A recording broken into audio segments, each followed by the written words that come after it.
How to Beat the Bully Without Really Trying by Scott Starkey. Chapter 6 The Brain and the Beats.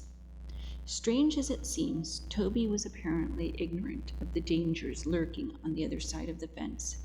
He must have been, because he suddenly suggested, "We should move the game closer to the fence. Too many rocks over here."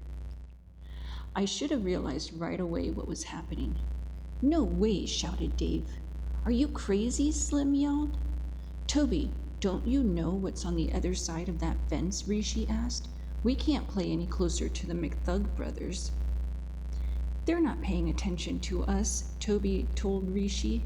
Then he looked right at me. "Besides, we have every right to be here, unless you're chicken."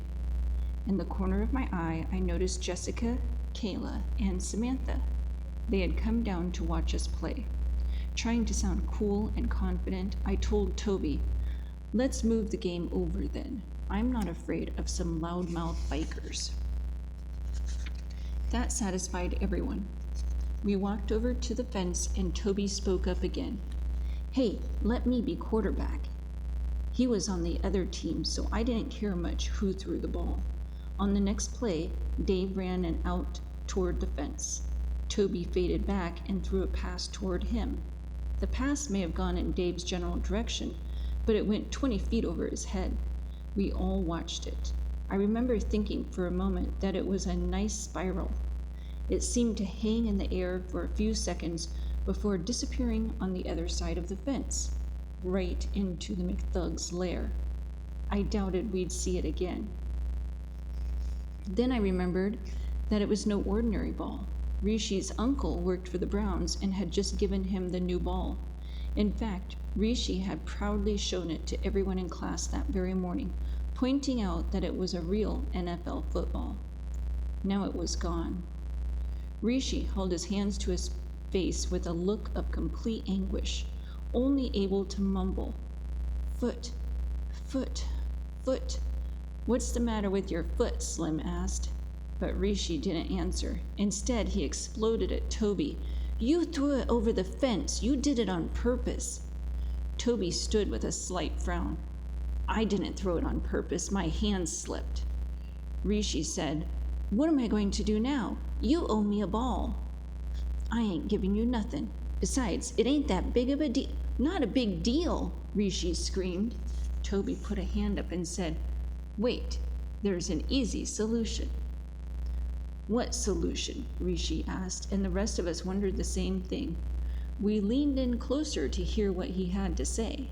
If I knew what was coming, I'd have slunk away in the other direction. I definitely wasn't prepared for Toby's response. "Think about it, Rishi.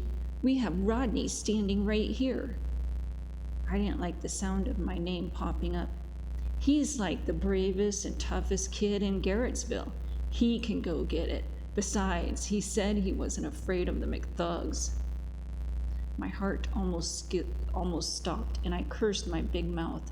I waited for Rishi and the other kids to yell that he was crazy, that no one could go into the McThugs' yard. To my growing alarm, no one said anything. All eyes were on me, including the 3 girls, and worst of all, Josh's, who had joined us on the field the moment Rishi's ball went over the fence. For the first time, I realized that my reputation for bravery could have a bad side. In this case, a very bad side. 4 crazy brothers who would just love to torture some dopey kid who had wandered into their yard. To my horror, Rishi even smiled a little, believing that Toby had solved his problem. "Boy, Rodney, I'm sure glad you're here." What was he talking about? He actually believed I should go in there for a football? I couldn't speak. Maybe the kids mistook my silence for coolness, because the next thing I knew, they began pulling an old metal garbage can toward the fence. "Let me help," Josh offered. I tried hard to think of a way to weasel out of it, but I could just imagine what Jessica would think of me. No doubt Kayla would spin my wimp out story tomorrow for the whole school. I gulped. Then I noticed Toby and Josh smiling at each other like they were enjoying a secret, and I realized Rishi had been right. That high pass was no accident. Toby probably had planned it the second he saw the new football in Mrs. Lutzkraut's class. Figuring this all out did nothing to help me. I walked toward the garbage can. Maybe there'd be some escape route on the other side. With shaking hands, I climbed on top, grabbed the fence, and pulled up. Just then I heard Jessica yell, "We should call the cops!" I dangled, listening. Finally, a voice of reason. When no one said anything, she continued, a bit less sure of herself. "Well, just in case, you know." Sadly, it was followed by Rishi. "Jessica, they wouldn't come. The cops are afraid of the McThugs. But don't worry, those brothers have finally met their match. Go to it, Rodney." A cold, late day wind blew against my face, and I noticed that the sun was already going down. I balanced with the top of the fence between my arms and elbows and peered over. The yard was a complete disaster. Junk was everywhere. There were tires and old cars and gutters lying in a rusty pile. Grass grew up around moldy sofas left out in the rain. The only thing that was taken care of was a row of polished, shiny motorcycles. I gulped. The McThugs were home. But where? Then I noticed it, looking very small and far away, down in the back corner of the yard in front of the crumbling garage. Rishi's prized football. The kids behind me were quiet. By now, there were at least 30 of them. One kid ran away. He was so scared.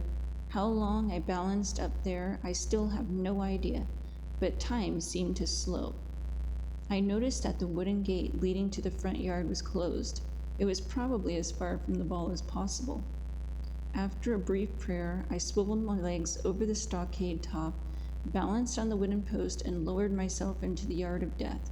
It wasn't bravery that made me jump. I don't have any of that running through my veins. It was my fear of life returning to the way it had been in my last school. I couldn't let Josh become the next Rocco Ramboni. I had to climb over, but once on the ground, I realized I had made a bad decision. The fence, without the aid of a garbage can and other kids to boost me up, was too high to climb. I looked up and began to shake. The day's lunch slid up into my throat. I turned around, expecting the McThugs to be standing there, but they weren't. After a couple of seconds, I tiptoed toward the garage and the ball. I came around an old car, and I could see the ball clearly now. Maybe I'd make it. Glancing sideways, I went up to the ball and bent over to pick it up. As I grabbed it, my heart stopped. Standing 5 feet from me were 3 heavily tattooed men in the garage. I choked down a scream, then realized that they were all busy looking down at some motorcycle part and hadn't noticed me. All I had to do was tiptoe the other way and I'd be fine. "How's it going in there?" Rishi suddenly screamed from behind the fence. The 3 of them spun around. Was all that dribbled out of my mouth. 2 of the brothers snarled and started toward me while the other one turned and grabbed something. "You breaking in?" growled one guy, now coming closer. He had a big bald head, a lightning bolt tattoo on his neck, and a goatee.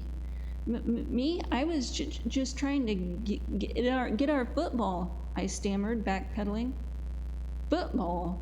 I told you to get off our lawn," said the one nearest me.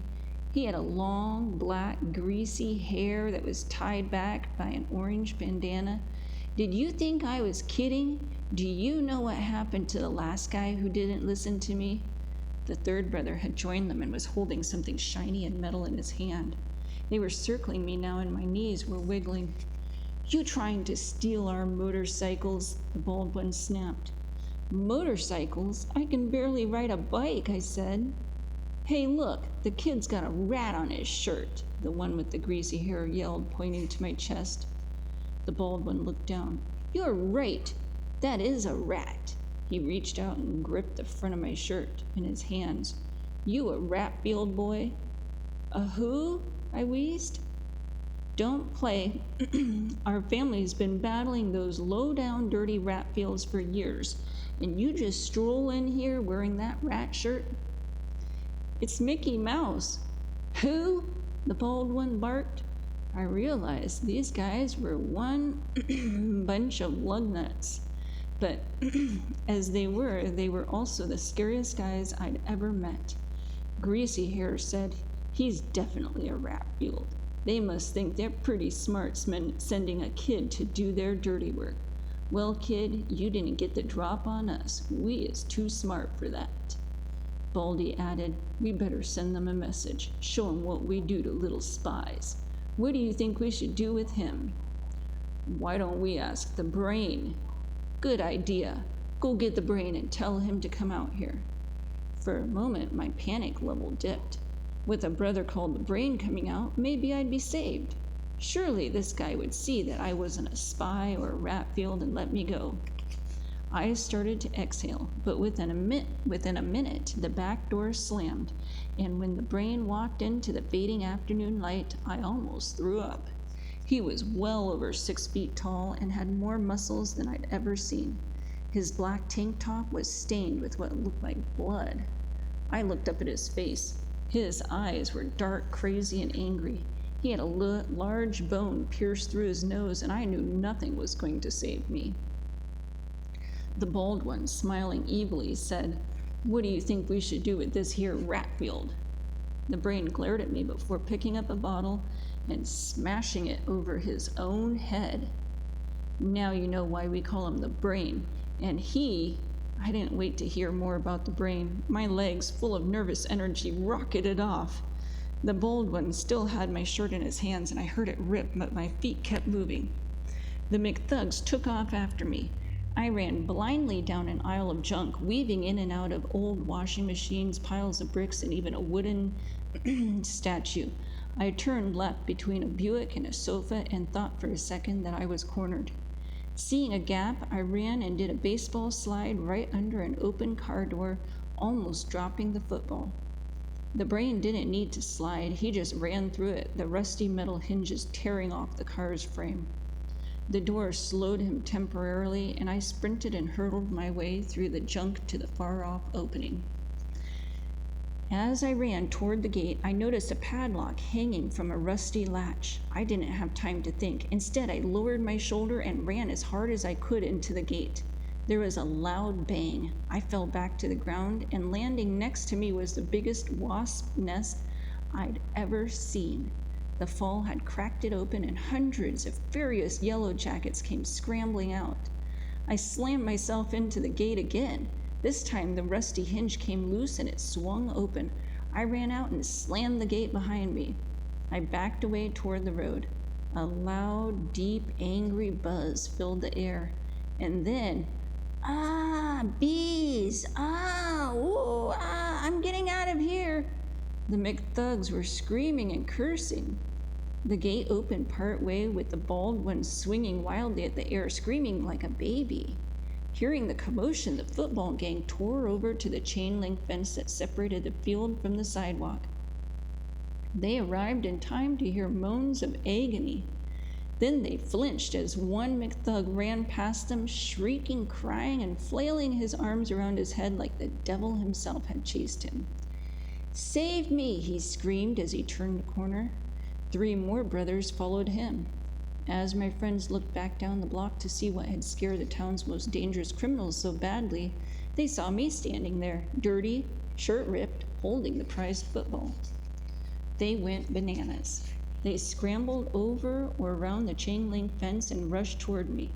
Instantly, I found myself being hoisted up on shoulders while the cheering mob carried me down the street. "He beat the McThugs with his bare hands," one kid was shouting. "That's what I'm talking about," Rishi exclaimed as he took my picture. I smiled down at him and flipped him the ball. Kayla just rolled her eyes and walked off, but I remember thinking as we rounded the corner onto the field that no running back, not Walter Payton or even Jim Brown, had ever made such a brilliant football run. In the distance, I saw Josh and Toby pedaling away as fast as they could. From time to time, they looked back to make sure I wasn't coming for them.